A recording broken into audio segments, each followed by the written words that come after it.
natin. I hope that you have some information pwede nyo i-discuss sa inyong mga fellow employees.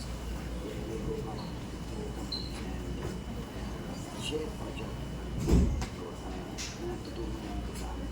Maraming po salamat sa inyong plan and we will see you tomorrow. Thank you very much po. Have a good day.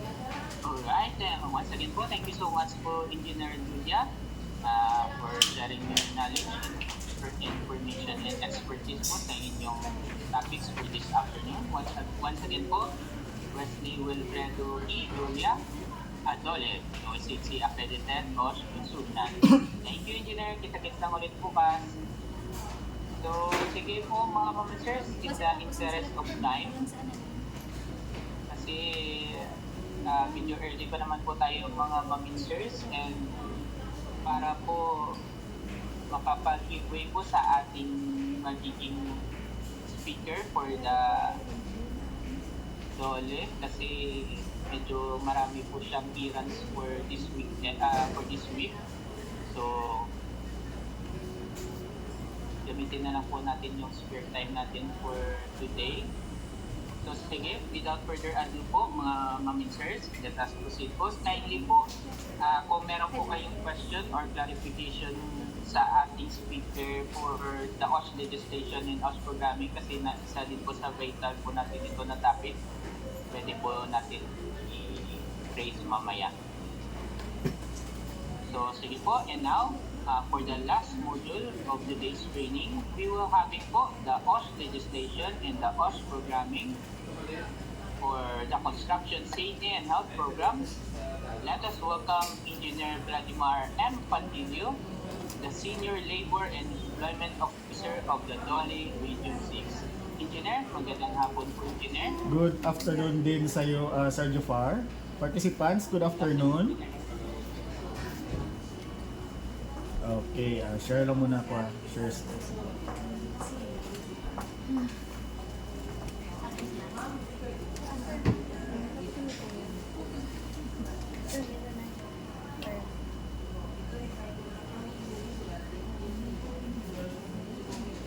Ayan, okay na ba participants yung presentation natin? Sir Jafar? Okay na ba? Mali, Engineer, still screen po kayo, Engineer. Wait lang. Hindi mo po ba ma-share? Sige, wait lang.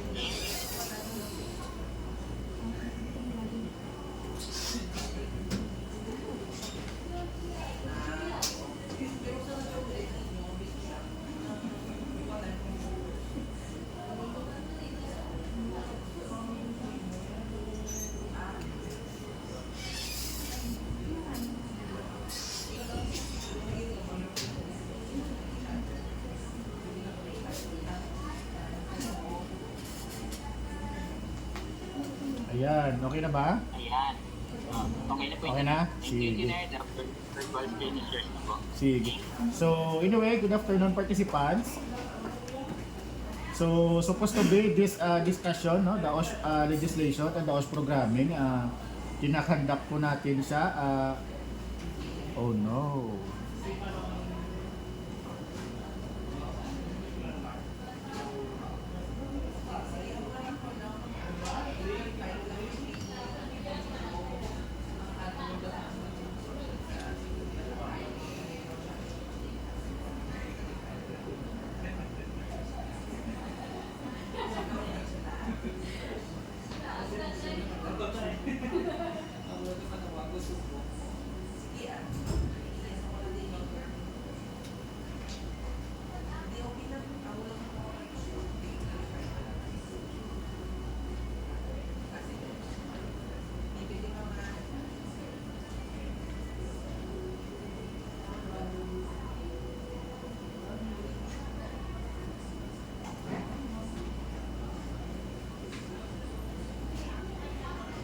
Sunod-sunod sa sintana.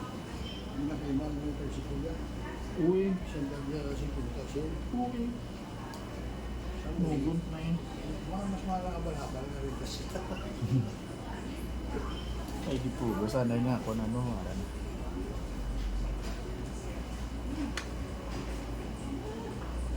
Alright. Wait.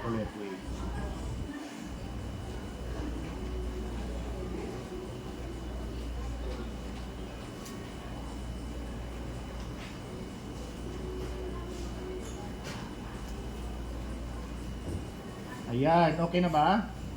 Sir Jufar? Yes po, engineer. Okay na. Pasensya na talaga ha, medyo nag-unstable kasi yung internet ko dito. So anyway, to continue, no?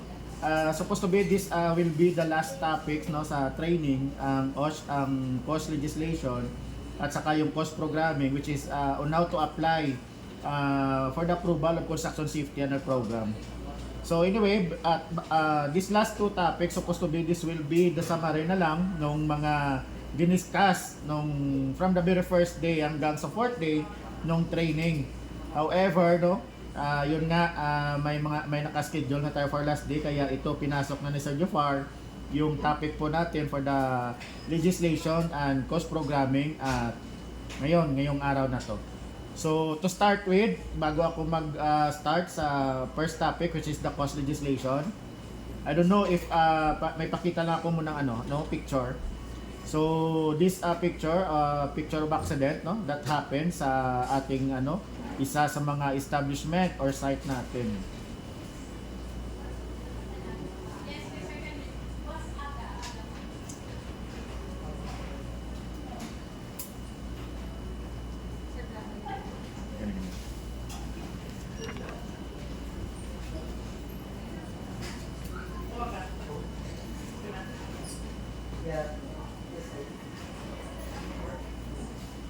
Bigla na lang nawawala yung internet ko. Medyo siguro konti yung bandwidth mo, engineer. Pwede pa off ka lang muna yung engineer. Paano? At least makapag-consult ka muna ng bandwidth. Ma-off cam lang ako. Yes, engineer. Sige, wait. Thank you. Paano kaya mag-off cam?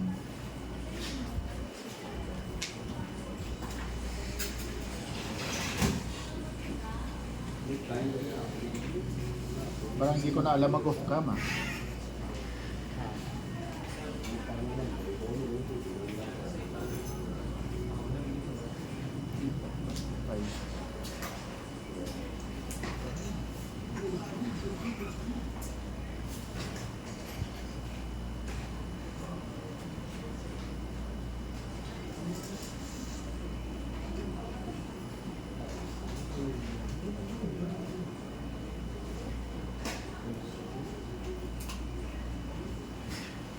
Dula-dula yung camera ko yan, di po first.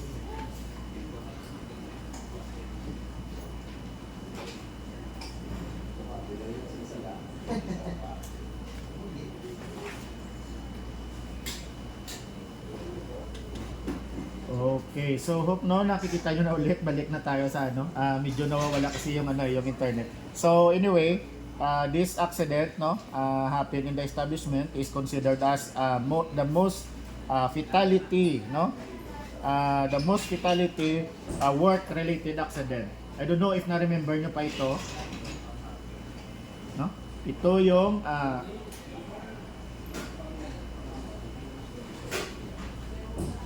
oh no.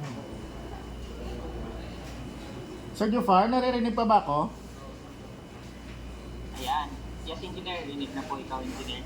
Sige. So this accident happened last May 13, 2015 I don't know if na-remember nyo pa ito yung Kentex rubber factory na tragedy So again, sinabi ko na nga kanina, this accident is considered as the most fatality work related accident. So nag-start yung accident is because of the maliit lang na hot works welding job. Kaya lang yun nga may nasunog. So alam naman nating lahat that this factory is a factory siya ng mga tsinelas, Just try to imagine pag nasunog sa harap mo yung isang tsinelas, hindi mo talaga matansya yung amoy. How much more if isang factory or factory ng mga tsinelas yung nasunog. So may namatay totality na namatay 72 persons or 72 workers. Base pa lang yan doon sa na-record na tawag dito na sa logbook. How much more kung lahat nakalagbok. So ibig sabihin these fatalities exceed siya ng 72%. So ang nangyari, ang isang problema dito, kung nakikita nyo ito, ito yung entrance ng building and at the same time, ito rin yung exit ng building. no? Ang nangyari after the fire, lahat ng mga almost na namatay is nagkukumpulan dito, no? So hindi sila namatay because of the fire o nasunog, but suffocation. Ganoon naman lagi yung nangyayari if may sunog, hindi na mamatay due sa sunog but suffocation. So bakit ko pinapakita sa inyo, no? Kasi nga usually in my training, pag speaker natin, no, sa mga training, sinasabi talaga natin na pag hindi nyo properly ini-implement yung inyong mga safety program niyan, o in the case of the construction safety program, as assigned a safety officer in that establishment or in that construction site, it could be that could happen man sa inyo yung itong accident na to, no? Imagine ano lang siya, nagsimula lang sa maliit na spark sa welding job. Yan, nasunog na ang buong factory. Yan, pinapakita ko lang yan sa inyo. So anyway, in our topic, no, the OSH legislation, ano ba yung pinaka-objective natin, no? At the end of the session, participants will be able to, number 1, identify laws and policies which govern OSH administration in the Philippines. Ano ba ang mga laws, ang mga tawag dito, mga batas patungkol sa occupational safety and health standard dito po sa ating bansa. And pangalawa, explain the various strategies for OSH administration. Paano ba nagsimula? Kailan ba nagsimula? At bakit nagkaroon tayo ng occupational safety and health standard sa Pinas, no? So ito yung OSH administration natin, no? Kung nakikita nyo dyan, yan yung diagram ng ating OSH administration in the Philippines. Kung makikita nyo, under sa prevention, no? Under EO 307, itinilaga pong OSH or ang Occupational Safety and Health Center, at mayroon po silang mga REU or Regional Extensive Units. Ito na nga yung isa, yung nagkakandak ng training na free na binigay sa inyo. Yung training nito, ito yung Occupational Safety and Health Center, Regional Extension Unit 6. Itinilaga po sa kanila ang training, technical assistance, clearance, research patungkol sa occupational safety and health standard. Under naman sa enforcement, under the Admin Code of 1987, dito naman po binigay ang authority sa ating mga labor inspectors, no, to verify the compliance of every establishment when it comes to occupational safety and health standards. And yun nga, kahit anong igting pa natin o anong strict pa natin ng implementation ng ating mga construction safety and health program, may mga lumalabas talaga o may mga lumulusot talaga ng mga minor injuries, no? Mga ano pa dyan, mga diseases. So dyan naman papasok yung para magbigay ng mga benepisyo sa atin, kaukulang benepisyo ang ECC or the Employees Compensation Commission, no? So yun, siguro in the preceding days, di-discuss naman sa inyo kung ano ba talaga itong tungkol sa ECC or Employees Compensation Commission at sino yung mga pwedeng kumuha ng mga benefits dito under the Employees Compensation Program. And parang siya, set up ng government set up, no? Ang Bureau of Working Condition, one of the attached agency ni DOLE, sila po yung nagde-develop, gumagawa, nagke-create ng mga laws natin, mga department orders, labor advisories, no? Sila yung gumagawa nun ng mga batas na yon patungkol sa occupational safety and health standard, and then pinapadala sa mga DOLE offices para yung mga labor inspector naman ang magbe-verify ng compliance noon sa mga every establishment. So again, this is the OSH administration or the diagram na bumubuo sa pag-administer ng OSH sa ating bansa.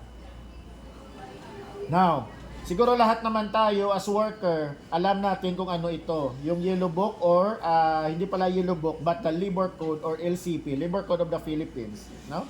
Under the PD 442. Ano itong PD 442? Or the Labor Code of the Philippines, no? It revised and consolidated labor and social laws to afford, number 1, protection of labor. Pangalagaan ang lahat ng manggagawa sa lahat ng paggawaan, no? Kasi nakasaad yan, may general provision tayo sa Labor Code that every worker has the right to a safe and healthy workplace, no? Ganon. Kaya dapat nating pangalagaan yung mga manggagawa doon sa ating mga establishment. Promote employment and human resource development and ensure industrial peace between the DOLE, the employer, or the top management, and the workers. Yan yung tinatawag na tripartism. Now, from the Labor Code of the Philippines, Book 4, Title 1, Medical, Dental, and Occupational Safety, dito na po lumabas ito na yung tinatawag ng mostly ng mga safety officers na Yellow Book or ang tinatawag nating Occupational Safety and Health Standard Book. Sa pagkakaalam ko, after this training, maybe isasabay na siguro nila ni Sir, bibigyan din kayo free ng book na ito kasi hindi naman ito binibenta. Siguro may makikita kayong mga sa mga online na sites, Siling Online na binibenta to pero hindi talaga siya binibenta, no? Binibigay siya during training. And I hope mabigyan din kayo ng ng OS nito after your training. So it was amended 1989 itong Occupational Safety and Health Standard, no?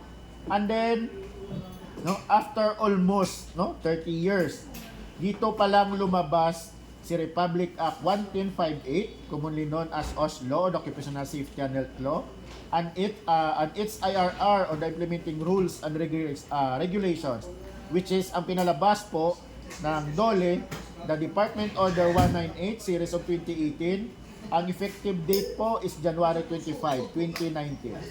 No? So more than almost 5 years na, more than 5 years na, 2024 na tayo ngayon, no? Ang pinagkaiba lang nito kasi nga nung sa Occupational Safety and Health Standard pa lang, yung OSH book pa lang, wala pang pangil or violation penalty for this OSH violation if ang isang establishment is nakagawa or nakakommit ng violation when it comes to OSH. But in this Republic Act, hindi na natin ito kasi nga Republic Act na siya, isa na siyang law. Dito na po nakatalaga, no? Lahat ng mga penalties pag nagka-commit po tayo ng mga OSH violations sa ating workplace, not only the construction site, but also in all workplace. Now, ano itong Occupational Safety and Health Standards? No?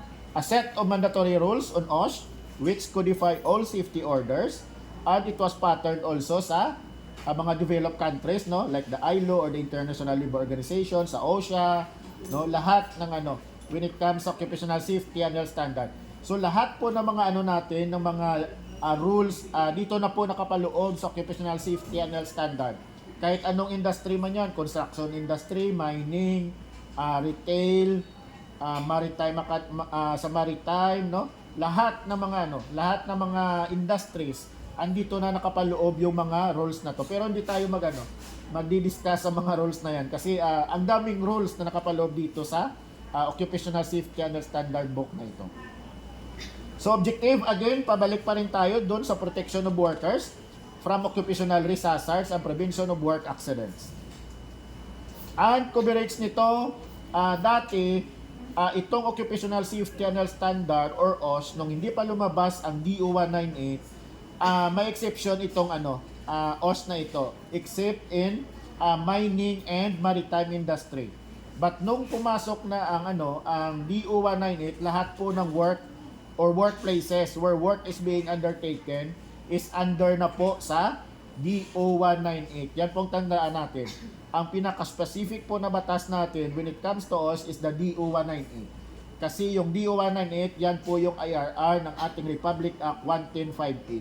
Diyan po nakaspecified lahat ng mga batas patungkol sa Occupational Safety and Health Standard. Now, ang tanong, is there need for CHSP? No? Ang tanong, alam nyo ba kung ano yung CHSP? Siguro doon sa mga naka-assign na, nakapag-process na ng application for approval of the CHSP, itong CHSP or the Construction Safety and Health Program is nire-required ito, nagpapa-approve si construction in the company doon sa office ng DOLE na may coverage doon sa location ng project na dapat magpa-approve tayo ng Construction Safety and Health Program, no? Magpa-approve kayo prior to the commencement of the work. Hindi yung tapos na yung project, doon pa lang kayo or doon time pa lang kayo mag-apply ng Construction Safety and Health Program. Kasi sigurado yan, hindi na mag-issue ng approval yan si DOLE office. But of course, ang i-issue sa inyo is disapproval na. Kasi may may Department Order 152 tayo na doon sa ano na yon na hindi na pwedeng i-issuehan ng approval yung patapos na project at saka mga tapos na projects, no? Now, situation in the construction. Ano ba yung makikita natin in the construction site, no? Unang-una, 2.3 million construction workers, no? All over the Philippines. Try to imagine 2.3 million construction workers. Baka siguro yung iba dyan is kapatid natin, tatay natin, kapitbahay natin, no? O minsan din, mga kaibigan natin andun nag-work sa construction. And around 6,000 PCAB registered contractors, no? Ang nakalagay dyan, 6,000 PCAB registered contractors. But we all know na hindi lang mas marami pa yung mga unregistered contractors sa PCAB kisa sa 6,000 PCAB registered contractors na ito. So ang tanong dyan, yung company nyo ba may PCAB registration or PCAB license? Kasi kung wala, mamaya makikita nyo yan, malalaman nyo yan, na bawal pala mag-engage in any construction activity yung isang contractor na walang permit or walang license. Isa na doon is the PCAB license. Okay? An average of about 15,000 to 20,000 government infrastructures, no, projects per year. Dumami pa yan nung ng time na ni Duterte because and until now because of the build project, no? Dumami pa yung mga government infrastructures na yan. One of the most hazardous workplace, yes, kasama na yung mining, manufacturing, no? Kahit mamaya malalaman nyo na ang safety officer pala has the authority na siya yung magdidetermine nung level of risk in the sa kanyang workplace, but not in the case ng construction, kasi ang construction is considered na siya na high risk establishment, no? And aside from that, low awareness on OSH. Bakit low awareness on OSH? No? Kasi alam naman natin, mas marami pa nga yung requirement as mas maigting pa yung requirement ng security guard kisa sa construction workers, no? Minsan ang security guard hinanapan na dapat college level or college graduate, no? May proper trainings. Pero dito, in the construction, as long as alam mo kung paano magmiskla ng simento at saka sand and gravel, no? Pwede kang pumasok as construction workers, no? At yun naman ang result noon for compliances on OSH. Kasi may mga contractors talaga na yun nga, dahil alam nila yung mga workers nila, yung mga construction workers nila is medyong salat sa kaalaman, hindi naman lahat, no? Yun, hindi na kung anong dapat na requirements o yung kung anong dapat na ibigay doon sa kanila, no? Binabaliwala na lang nung contractor na yun. Pero hindi naman lahat, no? So, no adequate PPEs for workers. Kung meron man kulang yung PPE or inappropriate yung PPE na binibigay sa mga construction workers. Okay? So, yun yung nakikita nating situation sa lahat ng mga construction industry or workplace. Now, ano ang ginawa ni DOLE, no? Or the DOLE's efforts in response to the OSH in the construction. So, nag-issue po si DOLE ng Department Order, no? Department Order 13 series of 1998, no? This Department Order 13 is ito yung specific na OSH guidelines when it comes to the construction, no? Aside from the OSH or the Occupational Safety and Health Standard, yung DO13 is specific talaga siya na OSH provision na para lang sa construction place or construction industry. Tandaan po natin yan. At pag na-assign na tayo as safety officer, mas maganda i-check din natin at pag-aralan natin from time to time itong DO13 na to, no? Decentralized evaluation and approval of CHSP kasi nung wala pa ako dito sa DOLE, ang application po ng construction safety program for approval, sinasubmit po yan sa central office, no? Sa Bureau of Working Condition, doon po nag-a-approve. Pero ngayon, no, ang lahat ng mga construction sites or projects nagpapa-approve na lang doon sa provincial office or sa field office kung saan man may jurisdiction sa location ng construction site na yon. Doon na lang po kayo sa province. Kung lahat po ng kung project nyo po, for example, is in Bacolod, sa Negros po kayo mag-apply. Kung project nyo naman sa Iloilo City, sa Iloilo po tayo mag-apply. Kung saan man yung project nyo, doon kayo sa provincial office or sa saan man field office na yun mag-apply. Okay? Training and accreditation ng OSH practitioner. Idinagdag pa to para tumulong yung mga practitioners natin and consultants magbigay ng mga orientations and knowledge regarding OSH natin. No, this DO16 series of 2001 sa huli kung gusto niyo magpa-accredit safety practitioner and safety consultant, andito po nakalagay yung mga requirements.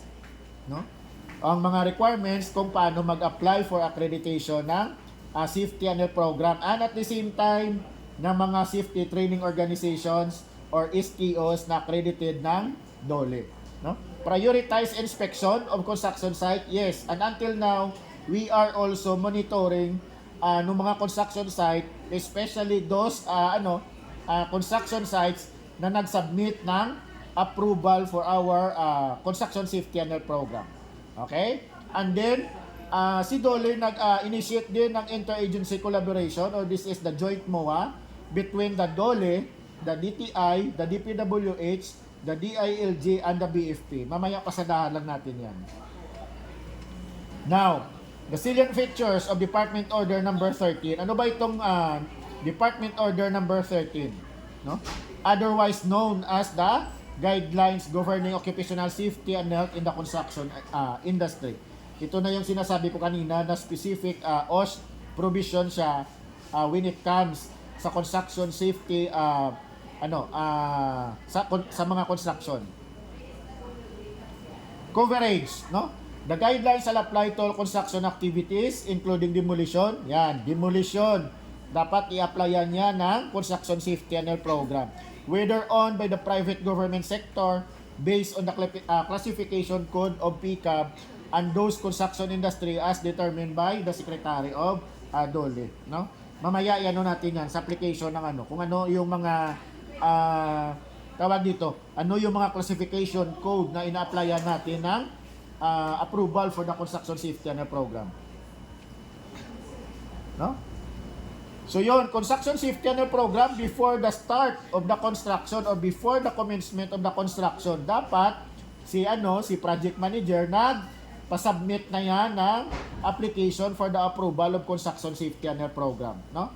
Diyan sa sa construction site na yan. Personal protective equipment, no? Usually ang nakikita natin kasi nga mahirap naman sa construction i-apply mamaya on the next sa mga next na mga topics i-discuss sa inyo yan, yung HIRAC, Hazard Identification, Risk Assessment and Control, and one of the controlling of hazards, may tinatawag tayong hierarchy of control, no? Yan yung engineering control, no? Tapos administrative control, at kung hindi natin ma-apply itong first two controls na to, ang last resort natin is the provision of PPE or personal protective equipment, no? Yan yung palagi nating nakikita doon sa mga construction site. Yung sinasabi ko na hierarchy of control, yun nga, kung last day ako nakapag-discuss na topic nyo na yan. But anyway, maybe tomorrow or the next day, doon pa lang kayo magdi-discuss regarding the hierarchy of control. No? So yun, and take note, the last sentence, cost of PPA shall be an integral part of the project cost. Kasama na po yan sa project in the first bidding document na sinasubmit natin kung nagpapabidding man yung government na yon or yung project owner na yon, no? And aside from that, at his own expense ni employer, dapat free na binibigay yung mga personal protective equipment, especially in the construction workers, no? Free na binibigay lahat yan. Mamaya sa mga penalty doon sa pag nag-discuss na tayo ng DO198, makikita nyo yan na ang penalty pala pag nag-charge ka ng PPE o hindi ka nag-provide ng PPE sa workers, ang penalty niyan is 50,000 per day. Mamaya makikita nyo yan. Now, safety personnel, yun.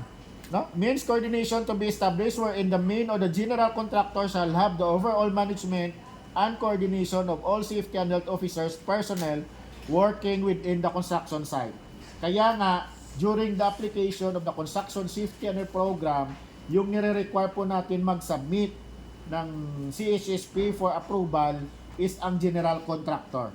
Kasi i-cover yan lahat ng mga subcontractor, mga phase contractor, or mga ano pa yan, mga specialty trade na under sa general contractor na yon, doon na naka-cover doon sa general OS standard or general OS safety program ng general contractor yung mga subcontractor na yon, no? But take note also, all full-time safety officer and health personnel must be accredited by DOL. Pero ito nung lumabas nung wala pa yung DO-198.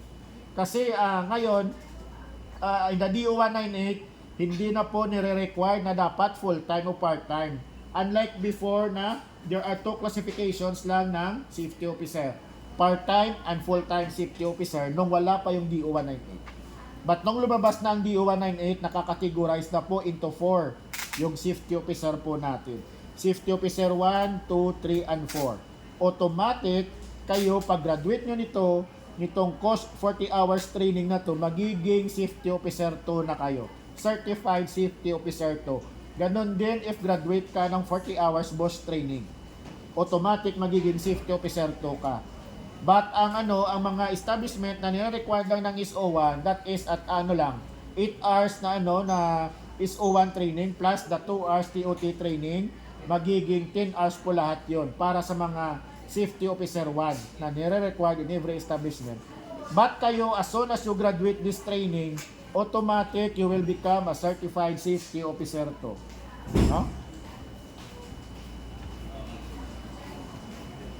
Now, the requirement of safety personnel, kanina na-mention ko na ang requirement ngayon ng safety officer 1, 2, 3 at until 4 lang.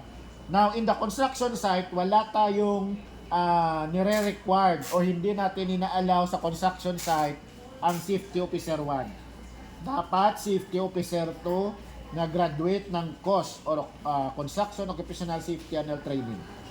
At tandaan natin mamaya, may requirement ng level of safety officer or kind of safety officer depending on the level of risk and the number of workers.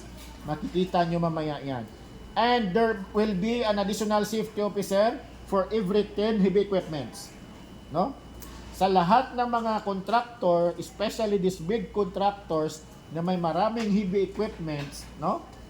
Tandaan po natin, in every 10 heavy equipments na meron tayo sa company natin or sa working site natin, dapat may isang additional safety officer tayo na required under this OS or Occupational Safety and Health Standard. Okay? And each subcontractor must have their own safety officer. No? But depende yan kung i-require kayo ni general contractor. Kasi nga, sabi ko na kanina, you are under the or covered kayo sa OS program or CHSP ng general contractor. Mapa-subcontractor man yan, trade contractor man yan, or specialty contractor man yan. Under na kayo sa isang general OS provision or OS safety program ni general contractor. Now, emergency OH personnel and facilities, mamaya bigyan natin linaw ito. Under na sa DO-198, no? Ang requirement na to, no? At saka nakalagay din dito, no? Kung nakikita nyo in every construction site, especially those workers na nire-required na magkaroon ng hospital, no? I-require ka lang na magkaroon ka ng hospital if ang iyong workers is more than 1,000. But you can suffice that requirement to have hospital na yon if makipag-MOA po tayo doon sa pinakamalapit na hospital within 5 km radius and 25 minutes travel from the site or the working site or the construction site po natin. Ito na lang usually ang ginagawa ng isang construction. Nakikipag-MOA na lang para hindi na ma-required na magkaroon ng required na hospital if lagpas na 1,000 workers ang ating mga tawag dito workers sa construction site. And aside from that, every establishment ba or sa inyo in the construction, meron na kayong mga meron na tayong mga medical kit or first aid kit sa ating mga workplace? No? Kung meron man, ang sunod ko na tanong, na-check nyo ba kung ano yung laman ng ating mga first aid kit or medicine kit? No? Kasi hindi lang yan basta-basta na nilalagyan natin ng medicines, first aid equipment, first aid kit, ang ating mga medicine kits or first aid kits. No? Check po natin yung Yellow Book or the OSH book per table 47. Andun po yung mga requirements, yung specific requirements na dapat nakapaloob doon sa medicine kit or sa first aid kit natin, depending pa rin sa number of workers and the level of risk present in the establishment or workplace. Okay? Tandaan po natin yan, basta medicine kit, first aid kit, i-check natin ang table 47 ng OSH. Andun po lahat ng mga requirements na dapat laman ng first aid kit. Construction safety signages, no? Usually makikita nyo na yan, no? And kahit nasa labas ng ng construction site, mayroong maraming mga mga safety signages. Kasi under this DO 13, hindi na pag na-assign tayo sa construction site, hindi lang safety ni workers or kung sino mang nasa loob ng construction premises as a safety officer yung pinoprotektahan natin. But also the community or the nearby villages or the nearby community, especially the passerby sa gilid ng construction site na yon. Kaya nga kung makikita nyo sa mga ibang construction, di ba may mga net yan, na may mga signages tayo na be aware of the falling debris, no? Di ba nakikita nyo yan? So yan yung purpose ng safety signages natin. To make aware not only yung mga construction workers but also the passerbys na dumadaan doon malapit sa ating mga construction sites. Okay? Now, construction heavy equipment, ito lang yung tandaan natin. Dalawang requirements. Pag may ginagamit tayong mga heavy equipments doon sa site natin, sa construction site natin, tandaan po natin that all heavy equipments, dapat ang operator niyan, kung sino man naka-assign niyan, mapabakho man yan, dozer, no? Ano man yan na heavy equipment, dapat ang operator niya is may TESDA in situ, no? Skills in situ. Na naka-indicate doon sa na yon, sa certificate na yon, na qualified siya to drive heavy equipment such as excavation, backhoe, no? Dozer, dump truck, no? Yun. Dapat ang operator noon merong certificate from TESDA. And at the same time, dapat lahat ng heavy equipment na yon is na testing, no? That it is indeed safe to use. No? Sino magte-test? Mga testing organizations na accredited ni DOLE. No? There are many testing organizations for heavy equipments. Yun lang yung dalawang requirements natin. TESDA certification of operators or drivers, and then the testing certificate na safe to use yung heavy equipment na yon. Now, Construction Safety Annual Committee, I will not further discuss this, no?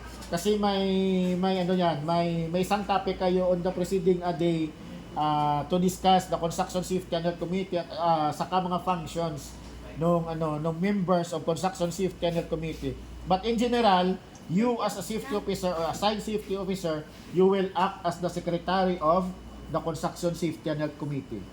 No? Ikaw ang magiging secretary ng Construction Safety Annual Committee ninyo. Safety Annual information, no? Minsan doon nakalagay yung mga without these laws, no? Nakikita niyo yan, baka magtanong kayo, may makita kayo sa labas or sa entrance ng isang construction site. 3 million man hours or safe man hours, no? Yun, ibig sabihin na kapag daan na sila sa 300 million man hours na walang may nangyaring aksidente. Ganon yun. No? At tandaan din natin, number 2, na lahat ng mga workers, since the construction site is considered siya as high-risk establishment, may 1-day seminar na OSH orientation dapat lahat ng workers. At sino yung magkakandak nito? Kayo as assigned safety officer. No? Kasi on this training, tuturuan din kayo regarding the TOT or trainers training or training of trainers. No? Kasi pagbalik nyo doon sa inyong mga construction sites, sa inyong respective construction sites, kayo yung magkakandak ng 1 day or mandatory 8 hours OSH orientation to workers doon sa mga co-workers ninyo. And including lahat ng mga sa management site na workers, kasama din sila sa OSH orientation on mandatory OSH orientation to workers, no? Kayo yung magsiseminar nun after nyo mag-graduate sa training na to.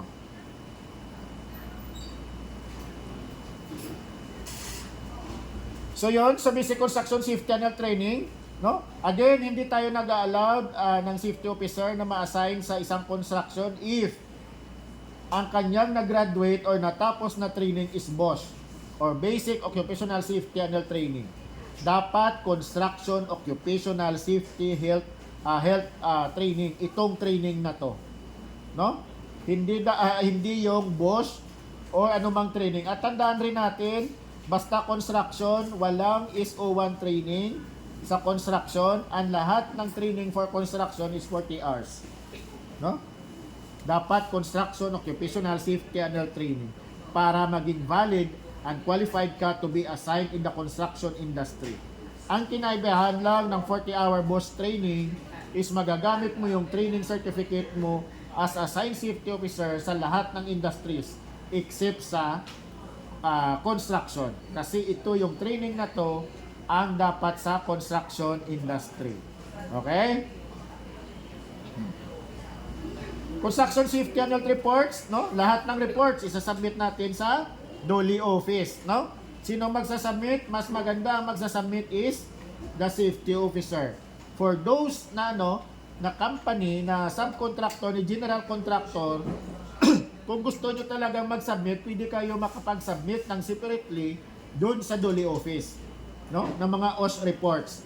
But usually, ang ginagawa niyan, sinasubmit nyo na lang sa general contractor para i-consolidate ni general contractor, at si general contractor po yung nire-require namin mag-submit ng mga OSH reports doon sa doon sa DOLE office, no? Lahat ng reports, ang inyong mga toolbox meeting, WAER or work accident illness report, annual medical report, annual exposure data report, no? Mga safety and health committee meetings, no? Quarterly man yan or si mayor ginagawa, i-submit nyo mga reports ninyo including the toolbox meetings. Okay? Kayong mga safety officer. Construction worker skill, ito additional na requirement, no? Sa kino-consider as critical occupations na dapat magkaroon sila ng TESDA certificates ng mga electrician, erector, no? Scaffold erector, lineman, welder, no? And so on, no? Lahat yan, basta mga critical occupations in the construction, hinahanapan niya ng certificate ni TESDA or in situ skill certificate. Workers welfare facilities, dalawa lang yung tandaan natin. Number 1, CR, no? Lahat ba ng ating mga construction site, no? Merong CR, separate babae at saka lalaki, no? Minsan yung may mga napapasok tayo, common na, babae at lalaki, isa na lang yung CR, no? So dapat mag-provide tayo kung team facil man yan, temporary facility, likit na ganon, as long as nakapag-provide tayo ng CR separately para sa lalaki at para sa babae. Additional requirement, no? Provision of potable or safe drinking water, no? But mostly ito lang kumbaga no? Ang situation doon sa mga construction site. Meron nga nagpo-provide ng potable or safe drinking water doon sa site nila, kaya lang yung ginagamit is dispenser na hulog-hulog piso. No? Marami tayong mga nakikita na construction site na ganun yung provision ng potable water. Now, ang tanong, is it a violation or not? Under the OSH. No? So, it is a violation. Bakit? No? Kasi sinasabi doon sa sa general provision natin is workers, welfare, and facilities must be free na binibigay sa mga worker. Pag nag-provide ang isang contractor ng dispenser na hulog-hulog piso, ang mangyayari, hindi na free. Kasi maghuhulog ka muna ng piso bago ka makainom o maka-avail ng provision ng tubig na yon. No? So, sabihin sa sa kung sino man yan, checker man ninyo yan, project manager man ninyo yan, na nagpo-provide ng hulog-hulog piso na dispenser sa inyong mga construction site. Sabihin na wag na tayo magpa-inspect pa sa DOLE, sabi ng DOLE, ang dispenser na hulog-hulog piso is bawal sa mga construction site. No? Okay? Next. No? Construction, ito na yan nasabi ko kanina. The total cost of the construction safety channel program shall be a mandatory integral part of the construction project. Yung nasabi ko na kanina na it is a part na sa first bidding document, dun sa nagsasubmit tayo, if gusto nating sumali sa bidding document, sa government or whatsoever man yun na project owner, kalakip na po doon yung cost ng construction safety channel program sa i-include natin na cost ng project. Okay? Effects on other issuance, no? Provision of other existing OSH guidelines not inconsistent with this guidelines shall form part of this department order. No? If may hindi na specified na mga guidelines or OSH provisions na hindi natin makikita dito sa department order number 13, babalik tayo doon sa Yellow Book or the Occupational Safety Annual Standard. Kasi nga, yun yung Yellow Book or OSH standard, yun yung pinaka-specific na batas natin regarding sa Occupational Safety Annual Standard. Violations and penalties, yun. Nung wala pang DO 198, wala pang kaukulang monetary penalties, no? But ang ginagawa lang, if there is a presence of imminent danger upon inspection sa mga construction site, si inspector is allowed naman, is authorized naman to recommend for the issuance of work stoppage order sa ating mga construction site. No? Basta may presence of imminent danger upon inspection at hindi pa yon na-abate within 24 hours. No? Papasok na or magre-recommend na si inspector ng work stoppage order. Okay? Now, effectivity, yung DO13 series of 1998, no? Ito, July 23, 1998. Usually it is 15 days after the national publication, no? Lumalabas even the department orders, IRR, ng mga department orders ng mga laws natin, pag na-announce na or na-publicize na sa national, after 15 days yan, mag-i-effect na yung department orders na yan or yung mga laws na yan. No? Now, so tapos na tayo sa DO13. Pasadahan lang natin itong joint MOA between the DOLE, the DPWH, DTI, DILG, and PRC. No? Para paigtingin yung natin, yung compliance for the safety of the workers in the construction site. Ito nga, no? May joint tayo, MOA or JAW, Joint Administrative Orders tayo. Ang DPWH po is through the LGU, nagpalabas po sila ng department circular na nire-require na po lahat ng mga construction companies, no? Na mag-submit muna, magpa-approve ng construction safety annual program bago nila releasean ng permit yung construction na yon, no, ng DPWH. Or in the case of the nirelease ng DPWH sa LGU through the OBO or the Office of Building Official, even ang construction ng mga residential houses natin is nire-required na po na magpa-approve ng construction safety annual program prior to the commencement of the construction, no? Under the OBO or Office of Building Officials sa Engineering Department ng LGU, no? Ganon din yung pinalabas ng DPWS na sinuportahan ng LGU, no? At saka yung pickup license, yun nasabi ko na kanina, may isa ding department circular na pinalabas itong mga LGU na nire-require din lahat ng nag-i-engage sa construction arrangement na dapat magkaroon ng pickup license, no? Or at least pickup license or kung wala bang pickup license, at least sa DOLE, yung tinatawag na DO-174 registration. But mostly in the construction, ang nire-required talaga is pickup license. Okay? Sa PRC naman, if so ever may mga nangyayaring pwede nating i-check yung mga naka-assign ng mga engineers doon sa construction site, no, yung legalities nila, yung mga license nila under the PRC. Ito po yung rule ng PRC sa joint memorandum na ito. Of course, si DOLE, yun nga, ang role nila is pinaigting pa yung inspection sa construction at saka nagdagdag pa ng mga monitoring in the construction, especially if after na nagpa-approve na itong mga contractors na ito sa office ng DOLE for the approval of CHSP or Construction Safety and Program. Now, punta na tayo sa DO-198. No? Ano ba itong DO-198? No? Aside from the DO-13 na kailangan nating pag-aralan if we are assigned in the construction industry, dapat pag-aralan din natin kasi ito yung general na batas when it comes to OSH.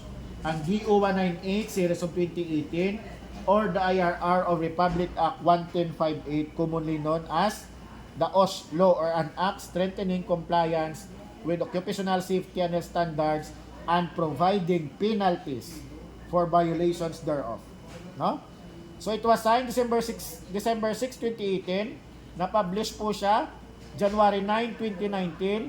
And sabi ko nga, after 15 days, nag-i-effect na yon after the national publication.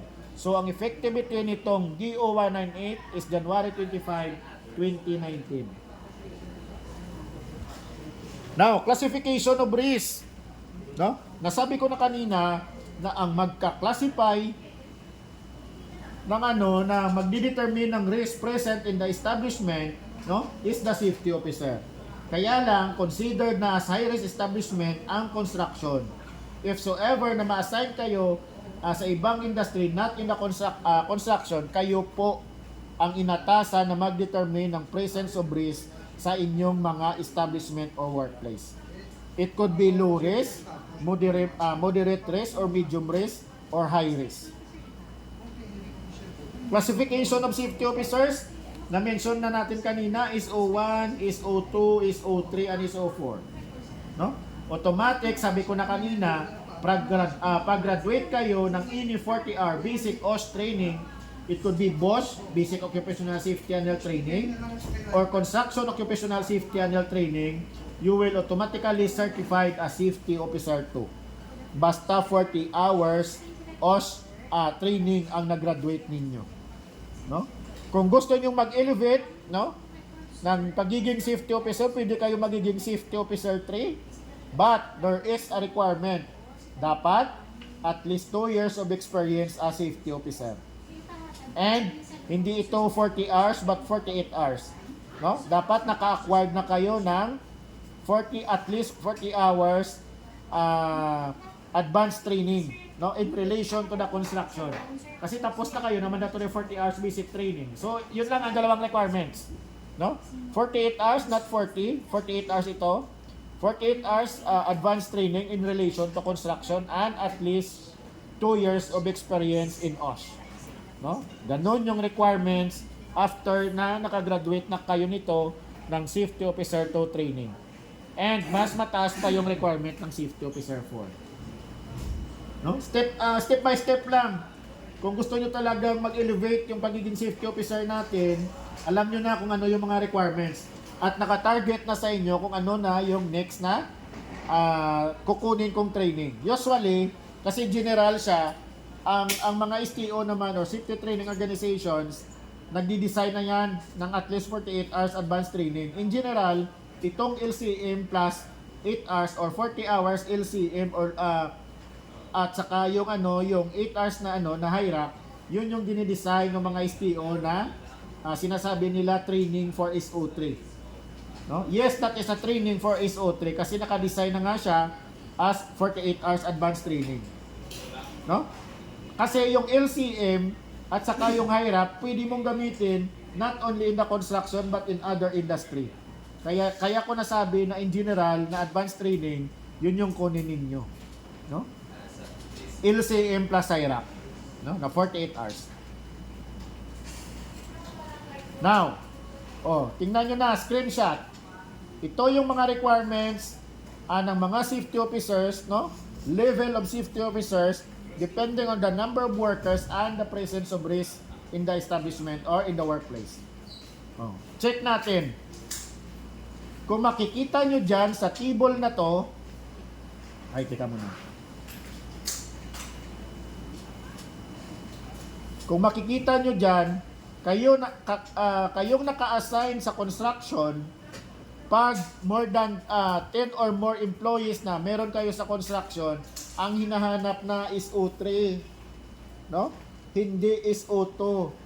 Ito nakalagay, high risk kayo. No? You are only allowed, no, pag-graduate nyo nito to handle 1 to 9 employees.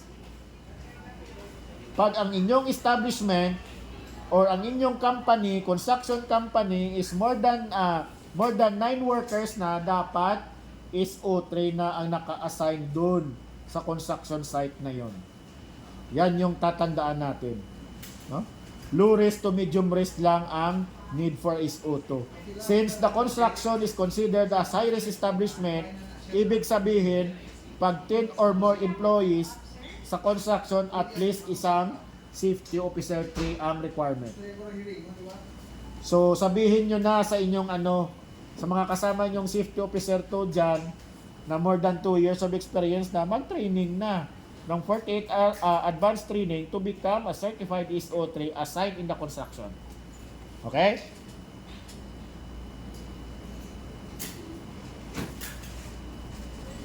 Next, aside from the safety officer requirement, nasabi na rin natin kanina, occupational health personnel and facilities. No, aside from safety officer, nire-require din tayo na magkaroon ng first aider, nurse, dentist, and physician. Depende pa rin sa level of risk and number of workers we have in our construction site. O check nyo na, screenshot nyo na kung saan kayo nabilong dito. Ibig sabihin, kahit isang worker lang, kahit hindi pa yan construction, need talaga ng isang first aider at isang safety officer. No? Nakikita nyo na dyan.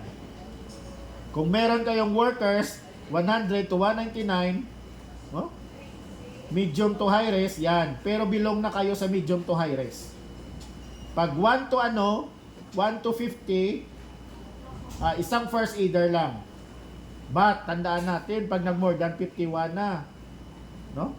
Meron nang nire-required na, or more than 50, nire-required na ng OH nurse. No? Ito, ang more than 50. Dito, sa 50 pa lang, first aider pa lang. Pero pag nag-more than 50 na meron tayo sa construction site, required na kayo ng at least 2 part-time na OH nurse or isang full-time na nurse or OH nurse. And then so on ang mga requirements, OH nurse, OH dentist, OH physician. And aside from that, itong mga facilities na to, na-mention ko na kanina, pag more than 1,000, kailangan nyo ng isang ospital. But we can suffice that requirement if nakipag-MOA tayo within 5 kilometer radius at 25 minutes travel sa pinakamalapit na ospital doon sa workplace natin. And usually yun na ang ginagawa ng mga construction sites na yun. Now, punta na tayo sa sa penalties, no? Section 29 ng DO 198, Prohibited Acts and its corresponding penalties. Basahin ko lang. Any willful failure or refusal of an employer, contractor, or subcontractor to comply with the following OSH standards below or with compliance order issued by the Secretary of Labor and Employment or his/her authorized representative shall be penalized of the administrative fines. Anong ibig sabihin ng willful failure? Example, pumunta kami kami mga inspector, nag-inspection sa inyong mga establishment or sa inyong construction site, no? Meron kaming binigay na findings on OSH or Occupational Safety and Health Standard. Okay, na-comply within the given period or remediation period, hindi nagka-penalty.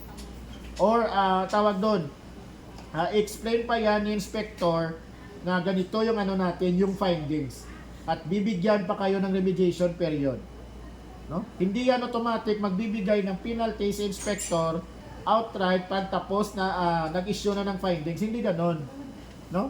Binibigyan pa ng remediation period if general labor standards man yung yung findings. Ang tawag doon, binibigyan ng correction period.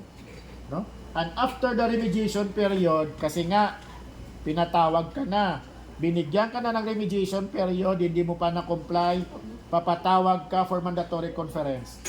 No, in the mandatory conference, hindi mo pa rin na-comply, na binigyan ka na ng time and venue to comply such requirements, hindi mo pa rin kinomply. Doon na papasok ang willful failure or refusal. At doon na papasok yung penalty na i-implement sa iyo ng office ng DOLE regarding OSH. Again, meron pa tayong remediation period. Hindi yan automatic na magpi-penalty. O, tingnan nyo. Section 29, Prohibited Acts and its corresponding penalties. Ang table. O. Unang-una dyan, registration of establishment to DOLE. O yung tinatawag natin na Rule 1020 under the OSH. Na nire-required ang every establishment, not only in the construction, na magpa-registered sa DOLE office. Ang tanong dyan, ang inyong mga construction company ba meron ng DOLE registration rule 1020? Nakapagpa-register na ba tayo sa DOLE? O, pagbalik nyo as assigned safety officer, tulungan nyo kung may na-assign na before na safety officer na dapat mag-comply na kayo. Kasi upon inspection, nasabi ko na kanina, at natapos ng remediation period and yet hindi pa na-comply ni contractor, yung mga OSH violations na ito yung corresponding penalties. And take note, hindi ito one-time penalty lang, it is computed on daily basis. No? O, tingnan nyo. O, walang approved construction safety and program, o hindi nakapag-formulate and implement a comprehensive construction safety and program. Hindi kayo nakapagpa-approve na inspection kayo, walang approved CHSP, 40,000. Pero siyempre, again, bibigyan pa kayo ng remediation period to submit compliance and process the construction safety and health program. O ano pa? Ayan. Yung na-mention ko kanina, ito ang regarding PPE. Provision of PPE or charging of provided PPE to workers. Hindi ka nag-provide ng mga PPE sa construction workers mo, nagreklamo sa office ng DOLE, nagreklamo, or nagbigay ka, nag-provide ka ng ng mga PPEs doon sa workers mo, pero binawas mo directly doon sa sahod or indirectly, binawas mo ang cost ng PPE na yon sa mga workers. Ang violation po niyan, ang penalty po niyan is 50,000 per day until such time na na-refund nyo na yung cost ng PPE na binawas niyo doon sa workers. Yan po yung tatandaan natin. And other OSH violations na hindi naka-table o hindi naka-indicate o hindi naka-specified sa table na to, ang ano po niyan, ang penalty po niyan is 40,000 din. Yan, ipakita nyo yan sa inyong mga project manager o sa mga owner ng construction company wherein na-assign kayo. Para makita nila na ganito pala yung penalty nung ano. No? And aside from this table, meron pa tayong mga specific provision. Basahin ko lang. An employer, contractor, subcontractor who is found to have repeatedly violated the same prohibited acts shall be penalized an additional corresponding of 50% sa penalty. Anong ibig sabihin nito? Nag-inspection si DOLE. Merong findings.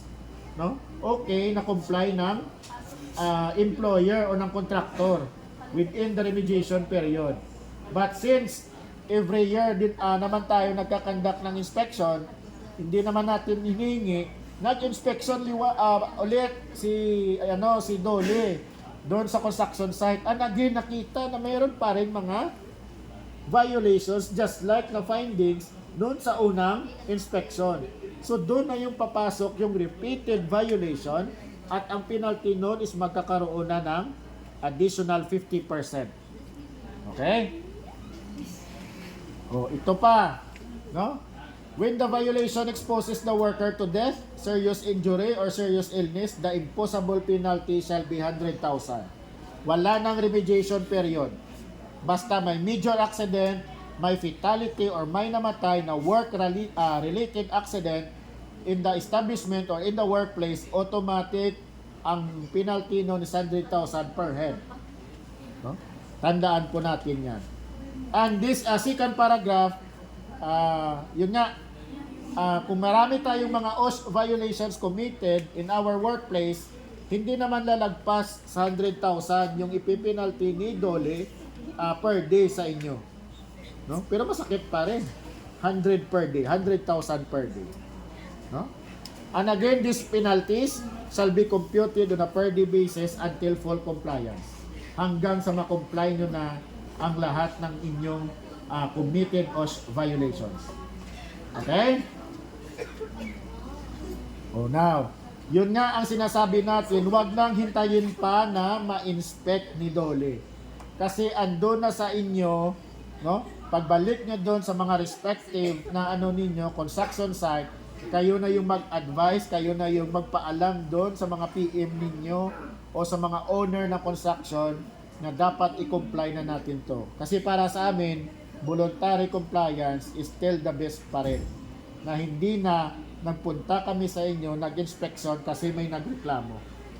So kayo we are as assigned safety officer, tulungan natin yung management natin. No? Na i-comply lahat ng mga requirements under the occupational safety and health standards. Okay? Now, this end my first topic, no, ang regarding sa cost legislation. Kung okay lang sa inyo, break lang muna tayo kahit 5 minutes lang and then we proceed sa last topic natin, yung application for construction safety and health program. And then after ng talk natin or topic natin regarding the CCSP, if may tanong kayo ngayon, i-take note nyo na lang muna para isahang tanong na lang after ng discussion ng CHSP. Okay ba sa inyo yun? Sir Jufar?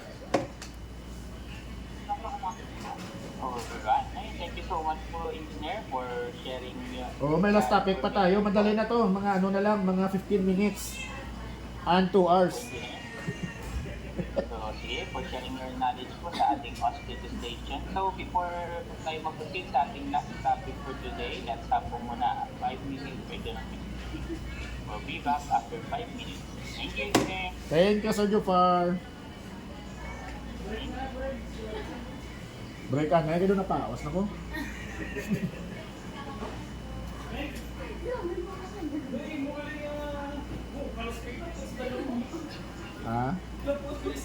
Kay amo nang tawag may nga will modulated ako na voice. Uy, kumuda ka.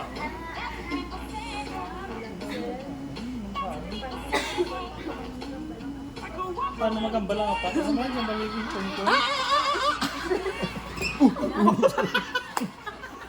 Grabe, ginano nyo na si Gao. Ano ba palangin na si punto na? Gatindi ka na. Hindi na napalasan. Babawang tayo. Pag-iwalay sila. Napaos mo ba? Pag-iwalay sila ganun.